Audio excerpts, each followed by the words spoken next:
Good morning students. GR संभव online classes में आप सभी छात्र छात्राओं का हार्दिक स्वागत है, अभिनंदन है। जीआर संभव ऑनलाइन क्लासेस आपके लिए लाया एक बेहतरीन प्लेटफॉर्म जिसमें आपको मिलेगी लाइव क्लासेस, उसके बाद आपको रिकॉर्डेड क्लासेस और आपके मूल्यांकन के लिए आपको टेस्ट सीरीज़ और आपके डाउट क्लियर करने के लिए आपको एक पर्सनल मेंटर से आपकी मुलाकात हो, इसकी भी व्यवस्था पूर्णतः की गई है। जैसे कि हमने कल बेसिकली इलेक्ट्रोस्टैटिक स्टार्ट की और उसमें पढ़ा कि चार्ज क्या होता है, इलेक्ट्रोस्टैटिक क्या होती है, तो हम एक सेकंड ब्रीफ रिवीजन करते हैं। तो चार्ज कितने प्रकार के बताए कल मैंने? 2 प्रकार के। कौन कौन से? पॉजिटिव चार्ज और नेगेटिव चार्ज। चार्ज की प्रॉपर्टी क्या होती है? चार्ज की प्रॉपर्टी है जो समान प्रकृति के चार्ज हैं, अर्थात जो प्लस प्लस या माइनस माइनस चार्जेस हैं वो एक दूसरे को क्या करेंगे?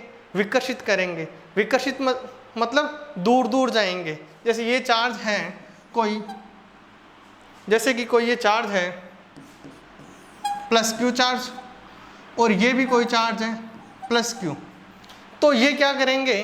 एक दूसरे के विपरीत दिशा में जाएंगे। ठीक है। इसी प्रकार यहाँ पर यदि यह नेगेटिव नेगेटिव होते तो भी क्या होता?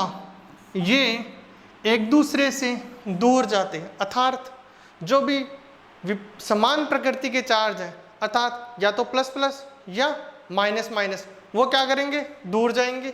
यदि ऐसे हो, ये प्लस हो ये माइनस हो, यदि विपरीत प्रकृति अर्थात ये तो प्लस हो और दूसरा क्या होगा? माइनस, तो ये एक दूसरे की तरफ आकर्षित होंगे। इसके बाद हमने बताया कि जो चार्ज है वह जहाँ पर चार्ज होगा, जहाँ पर चार्ज होगा वहाँ पर मास होगा जरूरी है, लेकिन ये कभी जरूरी नहीं है कि जहाँ पर द्रव्यमान है वहाँ पर चार्ज होगा। यदि हम बात करें कि चार्ज किस किस पे डिपेंड करता है, चार्ज होगा वहाँ मास अर्थात द्रव्यमान होगा। चार्ज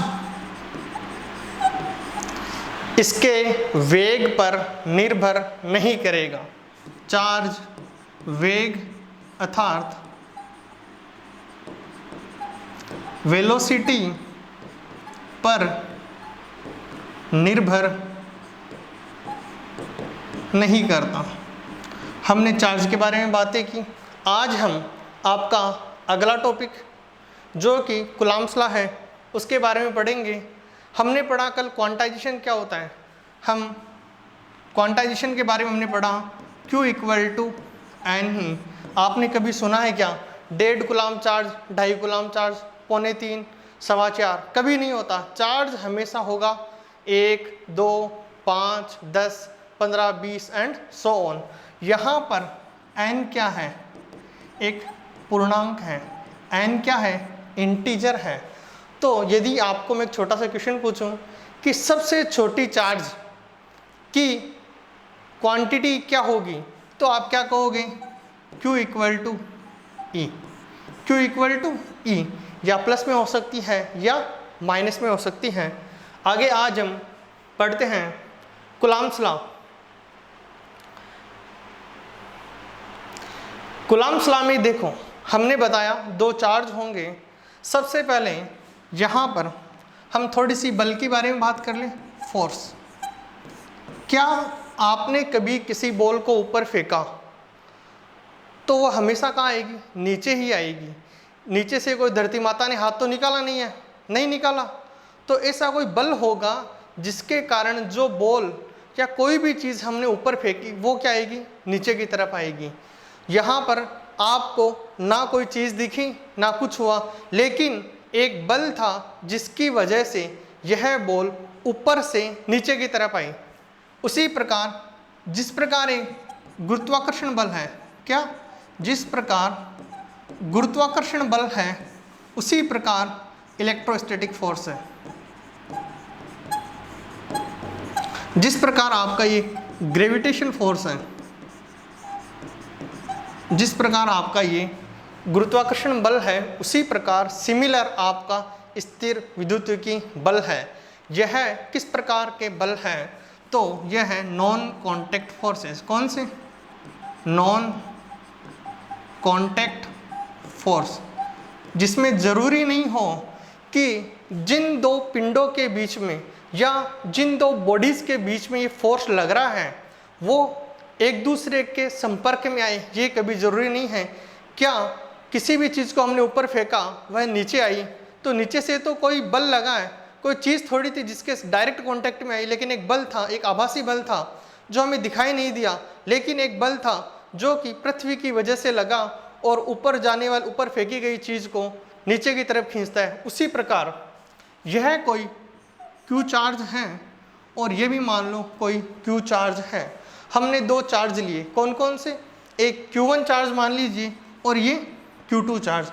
हमें पता है कि जो दोनों बल हैं उनमें क्या होगा, ये बल क्या करेगा, यदि दो विपरीत प्रकृति के हैं तो ये क्या करेंगे, एक दूसरे को आकर्षित करेंगे। यदि यह समान प्रकृति के हैं तो एक दूसरे को विकर्षित करेंगे। ये दोनों यदि समान प्रकृति के हैं तो यदि हमें निकालना हो कि कौन सा बल किस पर लग रहा है, यह बहुत इम्पोर्टेंट कंसेप्ट है। कौन सा बल किस पर लग रहा है, समझने की कोशिश करना। हमने निकालना है कि Q1 पर जो बल लग रहा है वह कितना है। देखो, यदि हमने इसको पकड़ लिया, हमने क्या किया, Q1 को पकड़ लिया, Q1 को पकड़ लिया तो Q2 किस तरफ जा रहा है, उस तरफ।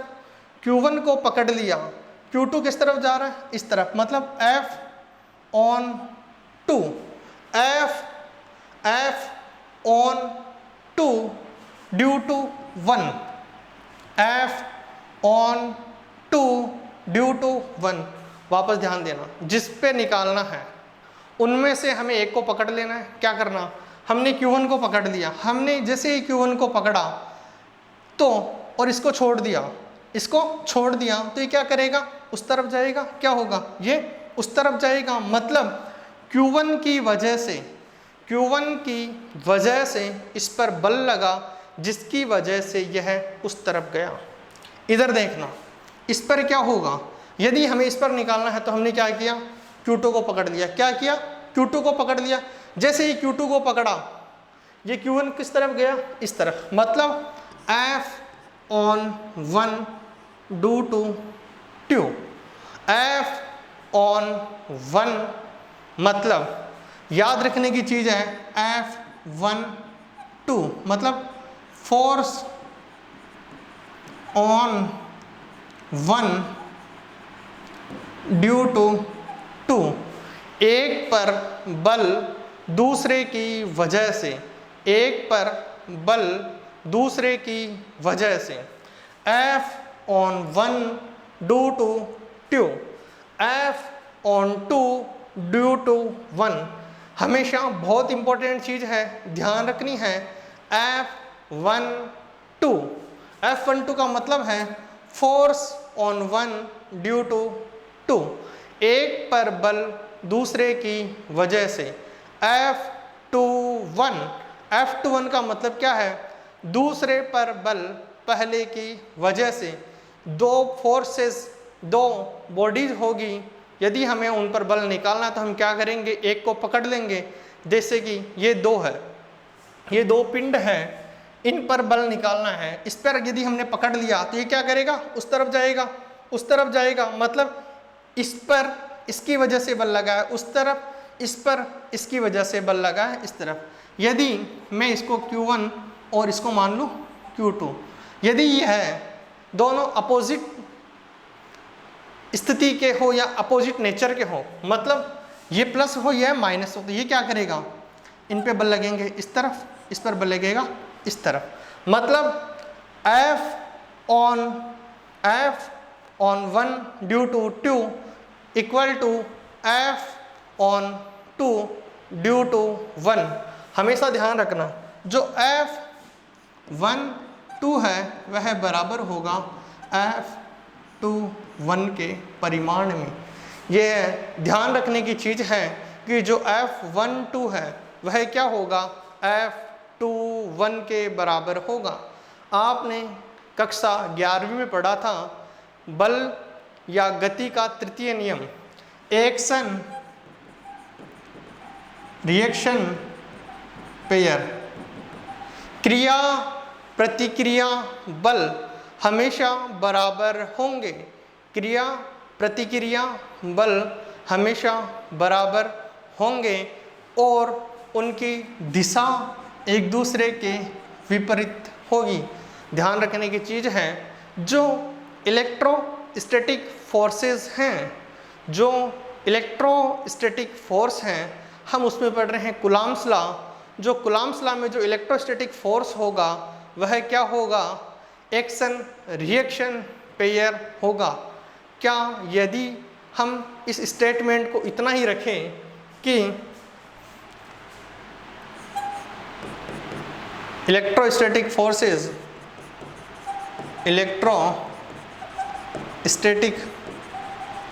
Forces are action reaction pair force, तो क्या यह चीज़ सही है? तो हम एक चीज़ देखते हैं, यदि यह सही है तो हम देखते हैं कि ये किस प्रकार से होगा। मैंने क्या किया, मैंने एक Q1 चार्ज लिया जिस पर बल इस तरफ लग रहा है, दूसरा लिया Q2, दोनों अपोजिट फोर्स हैं, बराबर फोर्स हैं। क्या ये इलेक्ट्रोस्टैटिक फोर्सेस होंगे? तो नहीं होंगे। क्यों? क्योंकि इलेक्ट्रोस्टैटिक फोर्स में एक इम्पोर्टेंट बात है कि जो भी बल होंगे वह लाइन जॉइनिंग देयर फोर्सेस होंगे। तो ध्यान रखने की चीज़ है वह यह है कि जो भी इलेक्ट्रोस्टैटिक फोर्सेस हैं वह इसमें यदि हम ऐड करना चाहें तो हम यह स्टेटमेंट ऐड करेंगे कि electrostatic forces are action reaction pair force and these forces always acts along line joining।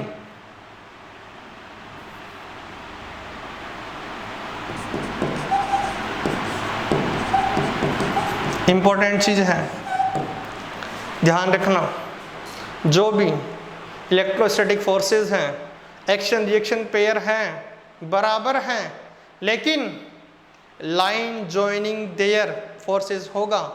यदि और दूसरी चीज़, दोनों बॉडी अलग अलग होगी तभी यह फोर्स काम करेगा। यह फोर्स कब काम करेगा? जब दोनों बॉडी क्या होगी, अलग अलग होगी, दोनों चीज़ें अलग अलग होगी। ठीक है, हम आगे देखते हैं इस फोर्सेस में क्या क्या है। तो सबसे पहले जो कूलॉम्स लॉ है उसके बारे में सबसे पहले जो डिस्कस किया गया वह किया गया आपके जून 1786 के में। इसके आगे यदि हम देखना चाहें कि जो फोर्स हैं, दो हमने चार्ज लिए Q1 एंड Q2, हमने कितने चार्ज लिए? दो, Q1 एंड Q2। हमने Q1 एंड Q2 चार्जेस लिए, ये Q1 है और ये Q2 है, ये भी सेम है, इधर भी हमने ये लिया Q1 और Q2 है। इनके लाइन जॉइनिंग के बीच में यदि डिस्टेंस क्या मानी है? R। क्या? R। तो हमें पता है यहाँ पर Q1 फोर्स लगाएगा Q2 पर और Q2 फोर्स लगाएगा Q1 पर। समझने की चीज़ है जो हमने पहले समझी है कि F12, ध्यान से सुनना, वापस बता रहा हूँ, F12 F या फोर्स ऑन 1 ड्यू टू 2, एक पर बल दूसरे की वजह से, एक पर बल दूसरे की वजह से, इस पर बल उसकी वजह से और उस पर लगने वाला बल इसकी वजह से दोनों बराबर होंगे। जो कूलम्ब्स लॉ है मतलब हमें इसको सीधे यही याद रखना है, यही समझना है कि जो F है, जो बल है, वह डायरेक्टली प्रोपोर्शनल होगा Q1 के, F है वह डायरेक्टली प्रोपोर्शनल होगा Q2 के। डायरेक्टली प्रोपोर्शनल का मतलब क्या होता है? समानुपाती। समानुपाती का मतलब क्या है? ये बढ़ेगा तो ये भी बढ़ेगा, F बढ़ेगा तो Q भी बढ़े, Q1 भी बढ़ेगा, F बढ़ेगा तो Q2 भी बढ़ेगा। ठीक है, यदि मैं इसको ऐसे लिख दूं और हमने देखा कि जो ये है, ये था Q1 और ये था Q2, इनके बीच की डिस्टेंस थी R, तो यह कूलम्ब साहब के द्वारा नियम दिया गया कि जो Q1 पर बल लग रहा है Q2 की वजह से, Q2 पर बल लग रहा है Q1 की वजह से, उन दोनों का परिमाण क्या होगा? बराबर होगा। मैग्नीट्यूड क्या होगा? इक्वल होगा। यह हमने अभी थोड़ी देर पहले प्रूव किया कि F12 इक्वल टू क्या होगा? F21 होगा। ठीक है, हमने देखा कि F is directly proportional to Q1 Q2 upon R square. Important formula है। यदि मैं आपको रिकॉल कराऊं क्लास 11th, आपने सिमिलर देखा होगा, F equals to G M1 M2 upon R square या D स्क्वायर। सही है गलत है? सही है या गलत है? सही है। क्लास 11th में आपने पढ़ा होगा गुरुत्वाकर्षण में F equal to G M1 M2 upon D square. वहाँ पर भी दो अलग अलग बॉडीज थी जिनके मास क्या थे? M1 M2, उनके बीच की डिस्टेंस कितनी थी? R थी। इसके बाद ये G वहाँ पर भी क्या था? कांस्टेंट है। यहाँ पर भी ये डायरेक्टली प्रोपोर्शनल है। इसको भी हम आगे क्या करेंगे? हटाएंगे। हमें पता है ये लिखा हुआ है F is directly proportional to Q1 and Q2। समझ में आ गया होगा। अर्थात जो बल है लगने वाला दोनों पर, उनका परिमाण है वह दोनों चार्जेस के प्रोडक्ट के बराबर होगा, अर्थात दोनों आवेशों के गुणनफल के बराबर होगा। और F होगा वह व्युत्क्रमानुपाती होगा किसके? उनके बीच की डिस्टेंस के। किसके? उनकी बीच के डिस्टेंस के। अर्थात यदि आप डिस्टेंस को बढ़ा दोगे तो बल क्या हो जाएगा? कम हो जाएगा। डिस्टेंस को कम कर दोगे तो बल क्या हो जाएगा? बढ़ जाएगा। अर्थात ये बढ़ेगा तो ये घटेगा। वापस बता रहा हूँ, समानुपाती का मतलब जहाँ पर सीधा साइन लगाओ, ये है, ये बढ़ेगा तो ये भी बढ़ेगा, ध्यान रखना। लेकिन यदि ऐसा हो F इज इनवर्सली प्रोपोर्शनल, व्युत्क्रमानुपाती हो, ये बढ़ेगा तो ये घटेगा। ध्यान रखना यहाँ पर स्क्वायर है। बल की इकाई क्या होती है? न्यूटन। इसकी भी इकाई क्या होगी? न्यूटन। हमें पता है कि F is directly proportional to आया हमारे पास Q1 Q2 upon R square. ठीक है, इसकी यदि हम ऐसा यूनिट की बात करें तो बल की ऐसा यूनिट क्या होती है? बल की या फोर्स की ऐसा यूनिट क्या होती है? न्यूटन। कोई सा ही बल हो, इकाई तो वही होगी, न्यूटन। क्या? न्यूटन होगी। यदि हमें पता है कि हमारे पास जो फॉर्मूला आया F is directly proportional to Q1 Q2 by R square, इस हमें प्रोपोर्शनलिटी साइन को हटाना है, इसको हटाना है। तो जैसा हम कक्षा 11th में करते थे उसी प्रकार इसको भी हटाएंगे तो यहाँ पर कुछ ना कुछ कांस्टेंट यूज में लेंगे या नहीं लेंगे? लेंगे। तो कैसे? F equal to K Q1 Q2 by R square. F equal to Q1 Q2 by R square. क्या यह फॉर्मूला इसी प्रकार है? F equal to G M1 m2/r²। यह है आपके एफ जी ग्रेविटेशन की वजह से और यह है एफ इलेक्ट्रोस्टैटिक की वजह से। यदि हम देखें तो दोनों में सिमिलरिटीज़ हैं। दोनों में सिमिलरिटीज़ क्या है? दोनों में जो दूरी का स्क्वायर है वह व्युत्क्रमानुपाती साइन के साथ जुड़ा हुआ है। हम यहाँ पर इस k की वैल्यू कितनी होती है? 9 × 10⁹ newton metre square coulomb inverse 2।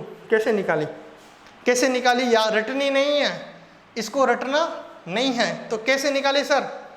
बल की इकाई क्या होती है? इधर ध्यान दो, बल की इकाई क्या होती है? न्यूटन। हमें निकालनी किसकी है?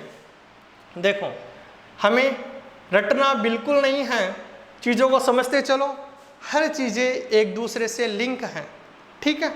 देखो यहाँ पर हमें निकालनी है k की, तो यहाँ पर केवल k को रखो, यहाँ पर क्या करो? केवल हम इसको इधर ले लेते हैं। हमें क्या करना है? हमें इकाई निकालनी है, हमें रटना बिल्कुल नहीं है, इसकी k की यूनिट निकालनी है, रटनी नहीं है। हमें इसको इस तरफ रखो तो क्या हुआ? ये हो गया f × r² = k q1 q2, ठीक है। अब देखो हमें रखना क्या है? k। k = क्या हो गया? f r² / q1 q2, ठीक है। मैं आपसे इतनी आशा करता हूँ कक्षा 11 में पढ़ा होगा। बल की इकाई क्या होती है? बल की इकाई क्या होती है? न्यूटन। दूरी की क्या होती है? मीटर। स्क्वायर लगाएंगे तो क्या हो जाएगा? Metre square. चार्ज की क्या होती है? कूलम। ये और ये सेम है या नहीं? इकाई न्यूटन मीटर स्क्वायर। यदि इसको ऊपर लेके जाएंगे तो क्या हो जाएगा? Newton metre square coulomb inverse.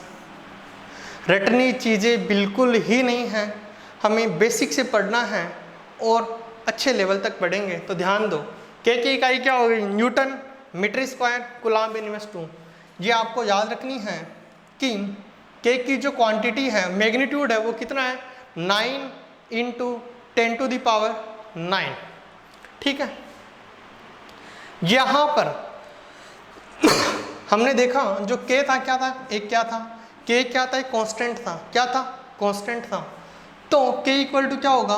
1/4πε0। क्या k = क्या था? 1/4πε0। ε0 क्या है?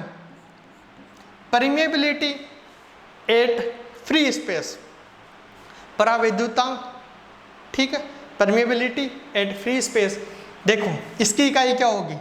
आपने कक्षा 11वीं में जो पहली यूनिट थी डायमेंशन, उसमें पढ़ा होगा। यदि k की इकाई हमने क्या निकाली? न्यूटन मीटर स्क्वायर पर कूलम इनवर्स 2। यदि इसको निकालेंगे तो क्या हो जाएगा? ε0 = क्या हो जाएगा? 1/4π k। मतलब जो k की इकाई है उसका उल्टा कर दे तो देखो भाई, ε0 की इकाई क्या हो जाएगी? ये आई, इसको जस्ट उल्टा कर दो, ये क्या हो जाएगी?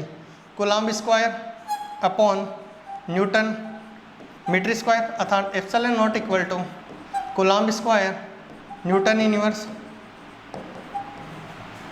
हमें चीज़ों को रटना बिल्कुल भी नहीं है। यहाँ पर ये 2 है भाई, ठीक है।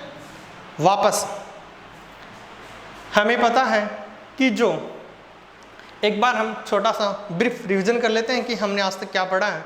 तो देखना, हमने आज पढ़ा कि F = k q1 q2/r²।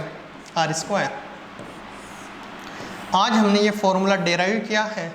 हमने आज केवल इसका मैग्नीट्यूड निकालना है, कल हम इसकी वेक्टर फॉर्म भी निकालेंगे, ठीक है। ध्यान से देखो, हमने क्या कहा? ये किस प्रकार की फोर्सेस हैं? Action reaction force. दूसरा हमने कहा कि यह फोर्स जब ही लगेंगे जब दोनों लाइन जॉइनिंग फोर्सेस होंगे, मतलब इस प्रकार से होंगे। ये इस प्रकार से नहीं होंगे, इस तरफ जा रहा है और ये इस तरफ जा रहा है, ये इलेक्ट्रोस्टैटिक फोर्सेस नहीं होंगे। ये कैसे होंगे? दोनों लाइन ज्वाइनिंग। कैसे होंगे? Line joining. जो इस प्रकार के लाइन ज्वाइनिंग फोर्सेस होती हैं उनको हम क्या कहते हैं? Central force. क्लास 11 में पढ़ा होगा, नहीं पढ़ा तो हम बता देते हैं। सेंट्रल फोर्स क्या होता है? जो दोनों फोर्स हैं वो लाइन ज्वाइनिंग हो। लाइन ज्वाइनिंग का मतलब इस प्रकार के नहीं होंगे, इस प्रकार के होंगे तो कुछ अलग होगा, इस प्रकार के होंगे, इस ये एक होगा, ये दूसरा होगा। ये क्या है? Central force. ठीक है। F12 बराबर होगा F21 के। ठीक है, यहाँ तक समझ में आया? हम नेक्स्ट क्लास में इसके वेक्टर फॉर्म पे डिस्कस करेंगे। जो कोलम्बिक फोर्सेस हैं उनमें क्या क्या प्रॉपर्टीज़ होती है वो भी पढ़ेंगे। जब तक के लिए मैं आपका बहुत बहुत आभार ज्ञापित करता हूँ and again thank you so much.